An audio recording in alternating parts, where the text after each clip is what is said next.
ተመልሰን መተናል። ክብራትና ክብራን አድማጮቻችን እንቀጥላለን። ማንቸስተር ዩናይትድ ከቦርንማውዝ የሚያደርጉት ጨዋታ ይጠበቃል። እንግዲህ ቀያዮቹ ሰይጣኖች ማንቸስተር ዩናይትዶች ያው መግቢያ ላይ እንዳልኩት እንደ መንግስት ሰራተኛ ሰኞ ነው እያጫወቷቸው ያሉት። የሊጉ ፊክስቸር አወጣት ለማንቸስተር ዩናይትድ ደጋፊዎች በጣም አናዳጅ ነው። ልክ አይደለም ያወጡበት መንገድ። ስምምነት ነው። አሁን ቀጣይ እሑድ ይጫወታሉ። ቀጣይ ሳምንት ካስቶን ቪላ ጋር ከዛ ዓርብ ነው የሚጫወቱት እንደገና እና ፊክስቸር አወጣጡ ትንሽ ጥያቄ የሚያስነሳው ነው እየተመለከት ነው የምንገኘው። ማንቸስተር ዩናይትድ ዛሬ ካሸነፈ ቶፕ 4 ውስጥ ይገባል። ያ ማለት 5ኛ ደረጃ ላይ ነው የሚቀመጡ፣ ግን በነጥብ ከቸልሲ ጋር እኩል ይሆናል። በጎል ነው ሊበላለጡ የሚችሉት። ከ8ኛ ደረጃ 5ኛ ደረጃ ይመጣል። ቦርንማውዝ ካሸነፈ ደግሞ ከ15ኛ ደረጃ 11ኛ ደረጃ ነው የሚመጣው 23 ነጥብ በመያዝ። ባለፉት 4 ተከታታይ ጨዋታ ማንቸስተር ዩናይትድ ቦርንማውዝን ማሸነፍ አልቻለም። ዘንድሮ ሲያስቸግሯቸው የነበሩትን ቡድኖች በሙሉ ሩበን አሞሪም ቆንጥጠዋቸዋል። ብራይተንን አሸንፈዋል፣ ሊቨርፑልን አሸንፈዋል፣ እንዲህ አይነት ነገር ክሪስታል ፓላስን አሸንፈዋል። ይሄ ሲያስቸግሯቸው የነበሩት ቡድኖች ላይ ንቁ ናቸው። እንዲሁም ዘንድሮ ይሄ ብዙ የማያስቸግሯቸው ቡድኖች ላይ ነው ነጥብ እየተወሰደባቸው ያሉት። ሩበን አሞሪም በዛሬው ጨዋታ ጋር በተያዘው ሰጥቶ አስተያየት ይህንን ጨዋታ የማሸነፍ ግዴታ ይኖርብናል። አሁን ላይ ማንቸስተር ዩናይትድ ላይ ለሚታየው ችግር ተጫዋቾቹ አይደሉም ተጠያቂዎቹ፣ እኔ ነኝ በትክክል ስራዬን እየሰራው አይደለም ሲሉ የራሳቸውን ሀሳብ ገልጿል። ከደቂቃዎች በፊት ይቅርታ በሰጡት አስተያየት ሩበን አሞሪም ስለዚህ የዛሬው ጨዋታ እንዲህ አይነት ቆንጆ ግጥሚያዎች ወይም ደግሞ እንዲህ አይነት ፍልሚያዎች ወደ ቶፕ 4 ለመግባቱ የሚደረገው እንቅስቃሴ በጣም ጠቃሚ ናቸው። እንደ ሻምፒዮንነቱን ቅድም ትንቅንቁ አይሏል እንዳልነው ሁሉ የቶፕ 4ም ጉዳይ የተወሳሰበ ነው፣ ውስብስብ ያለ ነው። ሊቨርፑልም መጥቷል፣ አሁን በሩ ላይ ደርሷል፣ 6ኛ ደረጃ ነው። ፓላስ አለ፣ አስቶን ቪላ አለ፣ ቼልሲ አለ። አሁን ማንቸስተር ዩናይትድ ከዛሬ ካሸነፈ ወደ ቶፕ 6 ይገባል፣ 5ኛ ደረጃ ላይ ይቀመጣል። እና የተወሳሰበ ነው የቶፕ 4ም ጉዳይ ገና በእርግጥ 15ኛ ሳምንት ነው አለየም። አሪፍ ፍልም የአሪፍ ጨዋታ የምንጠብቅበት ነው። አንቶኒ ራዮላ ቡድናቸው በእርግጥ አሁን ላይ ጥሩ አይደለም። ወቅታዊ አቋም ላይ ጥያቄ የሚነሳበት ነው። 6 ምናምን ተከታታይ ጨዋታ ሳይሸነፉ እየተጓዙ ነው ያሉት። አሉት እስኪ ማንቸስተር ዩናይትድ ከቦርንማውዝ ሀሳብ ስትበት በደንብ አመሰግናለሁ ሶፊ። እንግዲህ አንተ ያልከው ነጥብ በኔም ላነሳው የነበረበት አጋጣሚ ነው። ሩበን አሞሪም ልክ ይህንን ጨዋታ እንደ ብራይተን ሆቭ አልቢዮኑ፣ እንደ ሊቨርፑል አይነት፣ እንደ ቶተንሃም ሆትስፐር አይነት፣ እንደ ኖቲንግሃም ፎረስት አይነት ጨዋታ ነው ብዬ አስባለሁ ለሳቸው። ምክንያቱም ቦርንማውዝም ባለፉት ዓመታት ማንቸስተር ዩናይትድን ያስቸግሩታል ከሚባለው ቡድን ተርታ ውስጥ የሚመደብ ነው እና ኦልድ ትራፎርድ ላይ በተጫወቱባቸው አጋጣሚዎች ባለፉት 2 ዓመታት ማንቸስተርን 3 ጎሎች እያስቆጠሩ አሸንፈዋቸዋል ቦርንማውዞች 3-0 እና ዛሬ ያው አይሆንም፣ ያው ማቴማቲካል አንዳንድ እውነታዎችን ለማውራት ነው እንጂ ዛሬ ለምሳሌ ኢፍ ቢልና ቦርንማውዝ 3 ጎል ቢያስቆጥርና የጨዋታ ውጤቱ በቦርንማውዝ አሸናፊነት ቢጠናቀቅ ከሆነ ኦልድ ትራፎርድ ላይ በተከታታይ 3 ዓመታት በ3 ጨዋታ ቦርንማውዝ ማንቸስተር ዩናይትድን 3 እና ከዛ በላይ ጎል አስቆጥሮ ያሸነፈ የመጀመሪያው ክለብ ይሆናል። ግን ይሄ አይሆንም ብዬ አስባለሁ። ጨዋታው እኔ ብገምተው በማንቸስተር ዩናይትድ አሸናፊነት ይጠናቀቃል ብዬ አስባለሁ። የኔ ግምት ግን ማንቸስተር ዩናይትድ ቢሸነፍም በዛ ላይ ጨዋታው ላይ 3 ጎል ተቆጥሮበት ይሸንፋል የሚል ሐሳብ የለኝ። ለማንቸስተር ዩናይትድ ደጋፊዎች የዛሬ የጨዋታ ትልቁ ጥያቄ፣ ትልቁ ሐሳብ በጣም ብዙ የማንቸስተር ዩናይትድ ደጋፊዎች የሚጠብቁት ነገር የአፍሪካ ዋንጫ ዲሴምበር 21 ነው የሚጀምረው። ፊፋ ለተጫዋቾች በብሔራዊ ቡድንን የመቀላቀል ግዴታ የጣለበት ቀን ደግሞ ዛሬ ነው፣ ዲሴምበር 15። ስለዚህ በዛሬው ጨዋታ ላይ የማንቸስተር ዩናይትድ ቁልፍ ተጫዋቾች ኑሳይር ማዝራዊ፣ አማዱ ዲያሎ እና ብራያን እምቦሞ ይሰለፉ ይሆን ወይስ ይሄዳሉ የሚል ጥያቄ ይፈጠራል በብዙ ስፖርት ቤተሰቦች ዘንድ። ግን አሁን እየወጡ ያሉ መረጃዎች እንደሚያሳዩት ከሆነ ለማንቸስተር ዩናይትድ ቅርበት ያላቸው ታማኝነት ያላቸው መረጃዎች በመዘገብ የሚታወቁት መረጃ ሰጪዎች እንደውም ሞሮፍ ማንቸስተር ኢቭኒንግ በዛሬው ጨዋታ ላይ የመጨረሻ የቤት ስራቸውን ጨርሰው እነ ብራያን እምቦሞ፣ እነ አማድ፣ እነ ማዝራዊ ወደ ብሔራዊ ቡድኖቻቸው ያመራሉ የሚል መረጃ ወጥቷል። ስለዚህ ተስፋ አትጡ የማንቸስተር ዩናይትድ ደጋፊዎች። 15 ስለሆነ እኮ ነው ዛሬ ፊፋ ከዲሴምበር 15 ዴድላይኑ ዲሴምበር 15 ዛሬ ነው። ዲሴምበር 15 ነው። እንግዲህ እንዴት አድርጎ ማንቸስተር ዩናይትድ ዴድላይኑን ያልፈዋል? ከነዚህ 3 ብሔራዊ ቡድኖች አመራሮች ጋር ማውራት ይኖርበታል። ከተጫዋቾቹ ማውራት አለበት። ቅጣትም ካለ ቅጣቱን ወይ መክፈል ሊኖርበት ይችላል። አሁን ተጫዋታው ዲሴምበር 15 ነው ናው ጨዋታው እስኪያልቅ ድረስ ዲሴምበር 16 ይሆናል። 7 ሰዓት አይደለም ያለው። በእነሱ አይሆንም ሶፊ፣ ያው በእነሱ አይሆንም ማለት ያው ይቀርባል። ኖ አሁን ዲሴምበር 15 ነው። ሌሊት 6 ሰዓት ላይ ዲሴምበር 16 ይሆናል። እኮ እነሱ ጋር ጨዋታው የሚጀምረው 3 ሰዓት ነው። በቃ በየትኛውም ሰዓት እኮ ነው። ሰዓቱ እኮ 3 ሰዓት 4 ሰዓት አይደለም። ልክ ነው። በዓለም በየትኛውም የሰዓት አቆጣጠር ዲሴምበር 16 ከሌሊቱ በእኛ ሀገር ከሌሊቱ 6 ሰዓት ላይ ይሆናል። ልክ ነው። ኦብቪስሊ ግን ያው በመነጋገር ይሄ የአንድ ሰዓት ልዩነት ብለህ እንደው ጫና ቶሎ ሻወሩን ሳይወስዱ መላክ ነው። በቃ እንዴ ዛሬማ ግድ ነው እንጂ እምቤሞ እንግዲህ የክለቡ የብሔራዊ ቡድኖቹ ፖዚቲቭ መሆን ይጠብቃል። ግን እኔ የሚኖሩ ይመስለኛል። እኔ ያገኘኋቸው ምንጮች እንደዛ ነው የሚያሳዩት። ይኖራሉ። ለምን ዛሬማ ግድ ነው። ዛሬ ማንቸስተር ዩናይትድን አኩርተው መሄድ ነው ያለባቸው። የማንቸስተር ዩናይትድን ማሊያ ከድል መልስ አድርገው ወደ አይቨሪ ኮስት፣ ወደ ሞሮኮ እና ወደ ሌሎች ብሔራዊ ቡድኖች የመሄድ ኃላፊነት ይኖርባቸዋል ብዬ ነው የማስበው። ምክንያቱም በቀጣዮቹ የማንቸስተር ዩናይትድ ጨዋታዎች ላይ ከበበድ መርሃ ግብር ነው የሚጠብቁት። ማንቸስተር ዩናይትድ በቀላሉ ሊያሸንፋቸው የሚችሉ አዌ ማቾች ያሉበት ነው ብዬ አስባለሁ። አሁን በአስቶን ቪላው ጨዋታ ላይ ከቤስት 11 ውስጥ 3ቱ ሲነቀሉ እነማን ይሰለፋሉ የሚለው ነገር በጣም አስቸጋሪ ነው እና የዛሬው ጨዋታ ትልቅ ተርም የዛሬውን ጨዋታ ካሸነፉ በቪላ ፓርክ ቢሸነፉ እንኳን ቢያንስ አይጎዳቸውም። የዛሬውን ጨዋታ ተሸነፈ ግን ቪላ ፓርክ ላይም ከተሸነፍኩ ወይም የዛሬውን ጨዋታቸው ቪላ ፓርክ ላይ ከተሸነፉ ሎስ ነው፣ ለማገገም ይከብዳል። ከዛ በኋላ ሎስ ነው እና ሩበን አሞሪም በፕሪማች ሀሳባቸው ብዙ ነገሮችን አንስተዋል። ልክ እንደ አርኔ ስሎትና እንደ መሐመድ ሳላ ባይሆንም የማንቸስተር ዩናይትዱ ኮቢ ማይኖ እና አሰልጣኝ ሩበን አሞሪም ሰጣ ገባ ውስጥ ገብተዋል። ካናገረኝ አናገረዋለሁ፣ ለማናገር ሞክራለሁ የሚል አይነት ሀሳቦችን በፕሪማች ሀሳባቸው ተናግረዋል። ልክ ቤስት ተጫዋች አይደለም፣ ቢያንስ ቁጥር 1 ተጫዋች አይደለም ኮቢ ማይኖ፣ ግን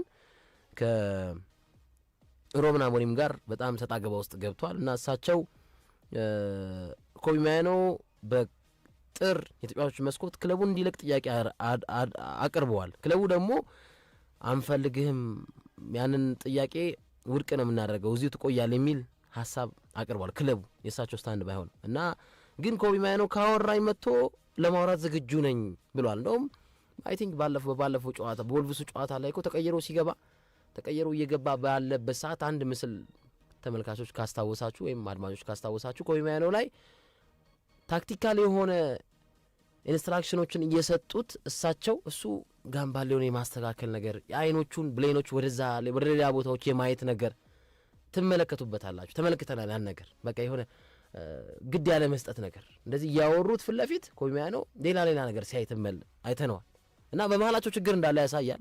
ይሄኛውም ማስተያየት የሆነ ነገር እንዳለ በደንብ የሚያንጸባርቅ ነው።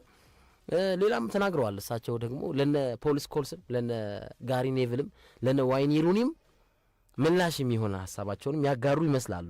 በተለይ በፕሪማች ሀሳባቸው ላይ ምናሉ የቀድሞ ተጫዋቾች ልክ ክለቡን ጥለውት እንደወጡ ያለ ይመስላቸዋል፣ ግን ነገሮች ከባድ ናቸው በዚህ ክለብ። አሁንም በጣም ችግሮች ተባብሰዋል።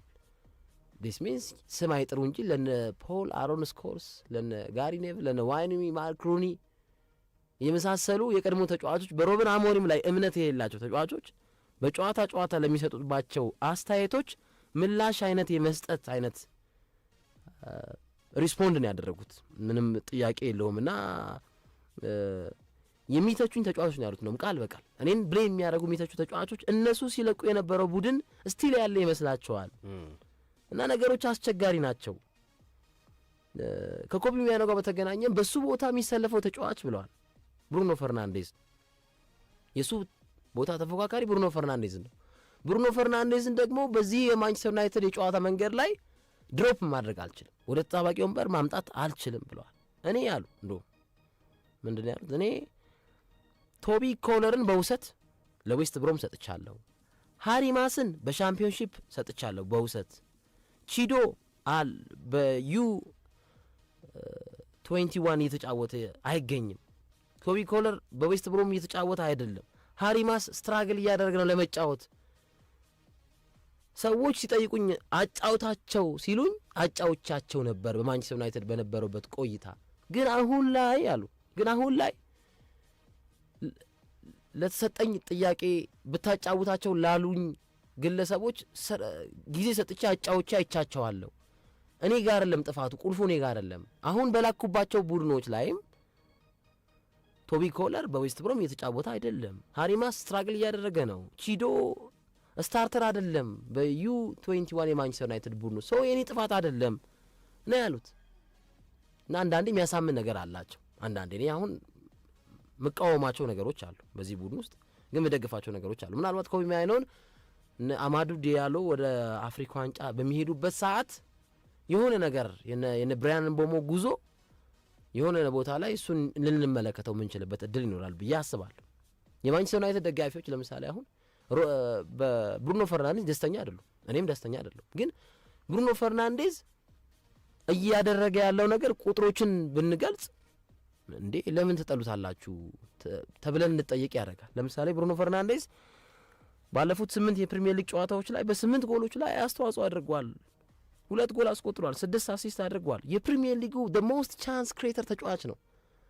ከዚህኛው ሳምንት ውጪ በተደረጉ ጨዋታዎች አሁን ቀድሞ ስለተጫወቱ ሌሎች ቡድኖች ከዚህኛው ሳምንት በ14ኛው ሳምንት ድረስ በ15 ሳምንት ድረስ ጉዞ የፕሪሚየር ሊጉ ጉዞ ላይ ብሩኖ ፈርናንዴዝ የፕሪሚየር ሊጉ ቻንስ ክሬተር ነው፣ the most ቻንስ ክሬተር። ግን በዚህ ውስጥ ሆኖም የማንቸስተር ዩናይትድ ደጋፊዎች ጣታቸውን ይቀስሩበታል። አም ደዋና እኔም ብሌም ማድረግበት ጨዋታል እና አሁን ግን ቁጥሮቹ ደግሞ ጎል ያስቆጥራል፣ አሲስት ያደርጋል። እሱ ባይኖር ማን አለ የሚሉ ደግሞ አሉ። እውነትም አሁን እኮ አርሰናል ቤት እኮ ይሄ ችግር ነው ያለው፣ የክሬቲቪቲ ቻንስ ክሬት የማድረግ ነገር። ኢዜ ላይ ኦዲጋር ላይ ያለው ችግር ይሄ ነው። ቻንስ ክሬት በማድረግ አሲስት በማድረግ ይነሳባቸዋል። ግን ብሩኖ ፈርናንዴዝ ከማንቸስተር ዩናይትድ ይውጣ፣ ጥር ላይም በረብጣ ገንዘብ ይሂድ እየተባለ ግን የፕሪሚየር ሊጉ the most ቻንስ ክሬተር ተጫዋች ባለፉት 8 ጨዋታዎች በ2 ጎሎችን አስቆጥሯል፣ 6 አሲስቶችን አድርገዋል። በእርግጥ አሁን አሲስት የሚባሉና የማይባሉ አሉ እንደኔ ስረዳቸው። አሁን ሜሰን ማውንት ክሪስታል ፓላስ ላይ ያስቆጠረውን ጎል አሲስተር ብያል አልጠቅሶም። ዚርኪዚ ያስቆጠረውን ጎል በክሪስታል ፓላስ ጨዋታ ላይ አሲስት ያደረገው ብሩኖ ፈርናንዴዝ ነው ባይባል ይመቻል። የልጆቹን የጎል አስቆጣሪዎቹን ጥራት ማድነቅ ያለብን ከአሲስተሩ ይልቅ እና በዛሬ ምሽቱ ጨዋታ ላይ ማንቸስተር ዩናይትድ የግድ ማሸነፍ የመስት ዊን ጌም ነው ብዬ አስባለሁ።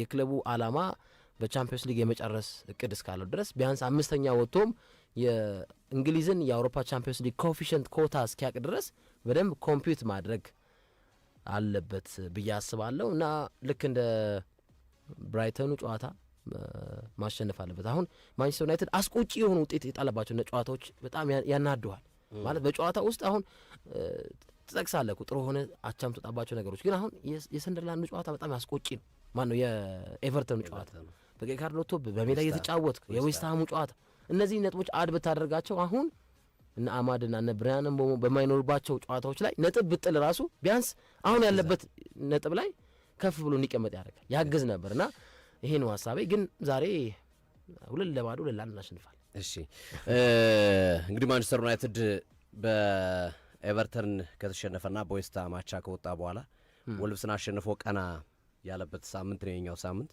በርማውዝ ደግሞ 6 ተከታታይ ጨዋታዎችን ማሸነፍ ያልቻለ ቡድን ነው። ከነሐሴ ወር ጀምሮ ደግሞ ባለፉት 2 እና 3 ወራት ከሜዳ ውጭ አንድም ጨዋታ አላሸነፈም። የአንዶኒ ራዮላ ቡድን ከፍተኛ የሆነ ችግር እያየንበት የምንገኘው ቡድን ነው። አሁን ቀዝቀዝ እያለ እየመጣ ያለ ቡድን ነው። በማንቸስተር ዩናይትድ በኩል ማቲያስ ዲሊትና ሃሪ ማጉዌር በዛሬው ጨዋታ ላይ አይኖርም። ወሳኝ ተከላካዮቻቸው ናቸው ለማንቸስተር ዩናይትዶች። በተለይ ማቲያስ ዲሊት አይደን ሄቨን ይልቅ በዛሬው ጨዋታ ላይ ሌኒሮን ቀድሞ ሊያስገቡ እንደሚችሉ የመረጃ ምንጮች እየጠቆሙ ይገኛሉ።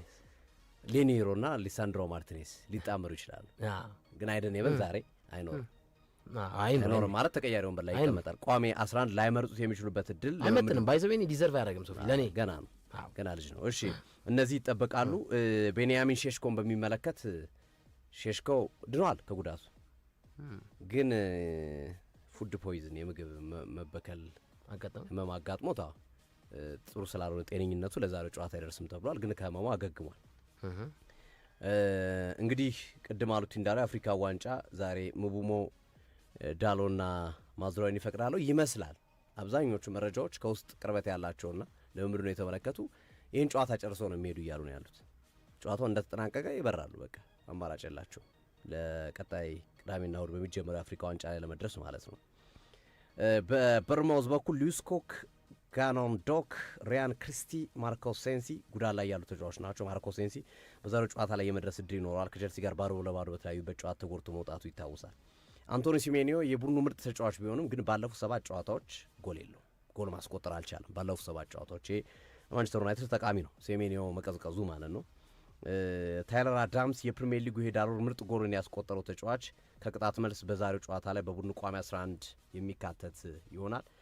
ዛሬ እንግዲህ ያው የሚጠበቀው ነገር ማንቸስተር ዩናይትድ ይህንን ጨዋታ እንደሚያሸንፍ ግምት ቢሰጥም ግን በርማውዝ 3 ጎል አስቆጥሮ ካሸነፈ አዲስ ታሪክ ይሰራል ማንቸስተር ዩናይትድ ላይ። በ3 ተከታታይ ጨዋታ ማንቸስተር ዩናይትድ 3 ለባዶ ወይም 3 ጎል 3+ ጎሎችን አስቆጥሮ ያሸነፈ በታሪክ አንድም ክለብ የለም።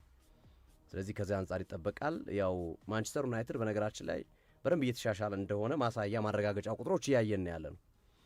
በ9 ጨዋታዎች በተከታታይ ካረጋችሁ 9 ጨዋታዎች 1 ሽንፈት ብቻ ነው ያስተናገደው። በኤቨርተን ያስተናገደው ሽንፈት ከ9 ጨዋታ 5ቱን አሸንፈዋል፣ 3ቱን አቻ ወጥቷል። ማንቸስተር ዩናይትድ ከ17 ጨዋታ ከዚህ በፊት ያገኘው ነጥብ 17 ነጥብ ነበር። 17 ጨዋታ አሁን ግን በ9 ጨዋታ 18 ነጥብ አግኝቷል። ድንቅ መሻሻል ነው ለሩበን አሞሪም። ጥሩ ፍንጭ የሚሰጥ ነው። ቡድኑ እንደሚሻሻል የሚያሳይ ነው። 18 ነጥብ አግኝቷል በ9 ጨዋታ። በ17 ጨዋታ ያላሳኩትን በ9 ጨዋታ አግኝተውታል። ይሄ ለቡድኑ መሻሻል በትልቁ የሚያሳይ ነው። ግን አሁንም እንደ ስጋቱ ማንቸስተር ዩናይትድ የሚቀጥረው ነገር የክሊንሺት ጉዳይ ነው። በ15 ጨዋታ 1 ክሊንሺት ብቻ ነው ማንቸስተር ዩናይትድ ያለው። ከማንቸስተር ዩናይትድ በታች ጥቂት ክሊንሺት ያለው ወልቭስ ነው። 0 ነው ወልቭስ። ክሊንሺት አላስመዘገበም በዚህ ውድድር ዓመት። ኖቲንግሃም ላይ አላስመዘገበም። አንድ አስመዘገበ የለም 0 ነው በክሊንሺት ባለፉት 15 ጨዋታዎች። ኦኬ ዌስታም ነው ክሊንሺት አልባ ቡድን እና ከዌስታም ከወልቭስ ቀጥሎ ያለው ግን ማንቸስተር ዩናይትድ ነው 1 ክሊንሺት ያለው። ባለፈው ዓመት ትዝ የሚለ ሶፊዬ አይቅርታ አቋረጥኩ እንጂ ችግር የለውም። የወልቭስ በጣም የመሀል ተከላካዮችን በመጠቀም ብዙ አይነት ኮምቢኔሽኖችን በመጠቀም 17 የሆኑ የመሀል ኮምቢኔሽን የመሀል ተከላካይ ጥምረቶችን በማስመልከት ሁለተኛ ክለብ ነበር እና ማንቸስተር ደግሞ 22 የመሀል ተከላካዮች 3ቱ ተከላካዮችን በማጣመር የተለያዩ 22 ተከላካዮችን በማጣመር ከወልቭስ በላይ ነበር እና አሁንም ወልቭስና ማንቸስተር ተያይዟል። መጨረሻ ደረጃ የሚገኘው ወልቭስ ብቻ ነው በክሊንሺት ከማንቸስተር ዩናይትድ ያነሰው። 1 ክሊንሺት ብቻ ነው ማንቸስተር ዩናይትድ ያለው። ሰንደርላንድ ላይ ቲንጋ 2 ለባዶ አንድ ብቻ 2 ለባዶ ልክ ነው። እሱ ጨዋታ ነው። ያ ነው እንግዲህ የሚጠቀሰው እንደ ክፍተት የሚነሳበት ጉዳይ ነው። ግን አይ ቲንክ ዘንድሮ ለማንቸስተር ዩናይትድ የተከላካይ መስመር ጥንካሬ አንዱ ምክንያት የሚመስለኝ ሰኒ ላማንስ ነው። እሱ የማንቸስተር ዩናይትድ ግብ ጠባቂ ከሆነ በኋላ አንድ ጨዋታ ብቻ ነው ቡድኑ የተሸነፈው። ሰኒ ላማንስ ጥሩ ነገር ነው ይዞላቸው የመጣው። 1 ሽንፈት ብቻ ነው ያስተናገዱት በኤቨርተን። ብሩኖ ፈርናንዴዝ ይጠበቃል። ዛሬም እንግዲህ ልማደኛ ሆኗል። አሁን በተከታታይ ጨዋታዎች ላይ ራሱን እያሳየ ነው የሚገኘው። ቅድም አሉቲ ስለጠቀስኩ አልመለስበትም። የሰማውንትም አስደናቂ ቁጥር ነው እያስመዘግብ ያለው። በ7 ጨዋታ 3 ጎል አለው። የሰማውንት 2 ጎል ለመድረስ 36 ጨዋታ ፈጅቶበት ነበር። አሁን በ7 ጨዋታ 3 ጎል አስቆጥሯል። ተጫዋቹ ምን ያህል ድንቅ ለውጥ ላይ እንደሆነ ማሳያ ይመስለኛል እና ምሽቱ ጨዋታ ይጠበቃል። በርማውዝ ከገባበት የውጤት ቀውስ አገግሞ ዛሬ ኦልትራፎርድ ላይ የበላይነት በቅርብ ዓመታት የወሰደበት ማንቸስተር ዩናይትድን ድል ያደርጋል ወይስ ደግሞ ማንቸስተር ዩናይትድ በዘንድሮው ውድድር ዓመት ሲያስቸግሩት የነበሩትን ቡድኖች በሙሉ ሲሰራ እንደነበረው ብራይተንን፣ ሊቨርፑልን፣ ኖቲንግሃም ፎረስትን፣ ክሪስታል ፓላስን ጭምር ባለፉት ጥቂት ዓመታት ሲያስቸግሩት የነበሩትን ቡድኖች ያሸንፋል የሚለው ይጠበቃል። አንዶኒ ራዮላ በነገራችን ላይ ኤሪክ ቴን ሃግንም ሩበን አሞሪምንም ሁለቱንም አሸንፈዋቸዋል። አንዶኒ ራዮላ ቴን ሃግ ከመሰናበታቸው በፊት፣ ከዛ ደግሞ ሩበን አሞሪም ማንቸስተር ዩናይትድን ይዞ አሰናብቷቸዋል። ስለዚህ እንግዲህ አሪፍ ጨዋታ ግን እናያለን ዛሬ። ማንቸስተር ዩናይትድ ከቦርንማውዝ ቆንጆ ፉክክር